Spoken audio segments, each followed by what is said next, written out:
I truly believe that parents have the best interests of their son or daughter in mind when they sign them up for sports and when they take them to games and so on. But I also believe that their behaviors often detract from their children's experiences and their children's learning. So last night I watched an under 9 soccer game. So the boys were 7 and 8 years old, and so 7-on-7, and one boy's in the goal, and so he's down, kind of in the goalie box, and his dad is standing on the sideline opposite the coach, because that's where all the parents have to be, and you're not allowed to be behind the goal, or he probably would have been behind the goal. And so he's standing there, and he is instructing his son through the entire game, talking to him constantly, telling him what to do, giving him instructions, often giving contradictory instructions to what the coach is trying to get the player to do. And in that environment, that player is never going to learn how to be a goalie, and he's probably not going to enjoy that experience for much longer when he's got a coach yelling at him and his father yelling at him for the entire 60 minutes of the game. At least in the case of the father, the coach had to yell at other players too, because they virtually never stop yelling through the entire game, which is another story. But I believe the parent is trying his best to help his son. And specifically, I believe that parent is trying to help his son not to make a mistake. And I think this is rooted in a sense that we want to avoid our child making a mistake, especially something like giving up a goal, because that's easy for everybody to see. Whereas when the forward, misses a shot, or a midfielder misses a pass, it doesn't draw the same type of feelings from the fans and the other players that giving up a goal does, because it's such a big event in a soccer game compared to a missed shot or a missed pass. So I think the father is really concerned about protecting his son's self-esteem, and also his, protecting his ego essentially in front of, the audience, his teammates, his coach, and etc. And I think this fear of his son making a mistake and the constant instructions that he's giving him inevitably leads to more mistakes by the player, because now the player is not focused intently on what he's doing. He's not engaged 100% into the game, because he's constantly being distracted by communication from the sideline from his father. And so rather than attend to everything in the environment and being prepared to make a play,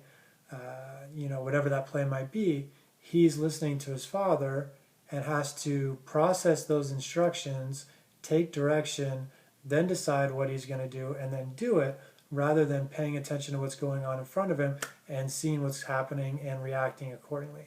And so we believe that, and parents seem to believe, and coaches seem to believe, that those instructions are beneficial, because we're going to prevent that mistake. We're going to tell that player exactly when he needs to move, and then he can move at that exact time. But again, there's a delay between the time that the instruction is given. So even more important, there's a delay from the time that the father or the coach sees something in the environment, decides himself what should be done, then gives those instructions to the player for the player to process, and the player is going to process it more slowly because they don't have the same experience or game intelligence that a coach or an experienced parent might have. So they have to take a second to process this information, to process the verbal instructions, turn it into a physical action. So now they decide, they create that intention for action, and now they decide to try to do something, and now they start their movement to do something, whatever that movement is or whatever it is that they're receiving instructions to do. And that becomes, there is a delay from the time that the cue was in the environment and it got processed through that whole thread of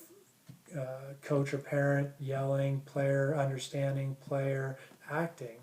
as opposed to if the player is simply attuned to what's going on in the environment and can see what happens and react to that. It shortens the action time between the cue and when the player actually makes the move. But as long as he's relying on the information to be processed and given to him by a parent or a coach,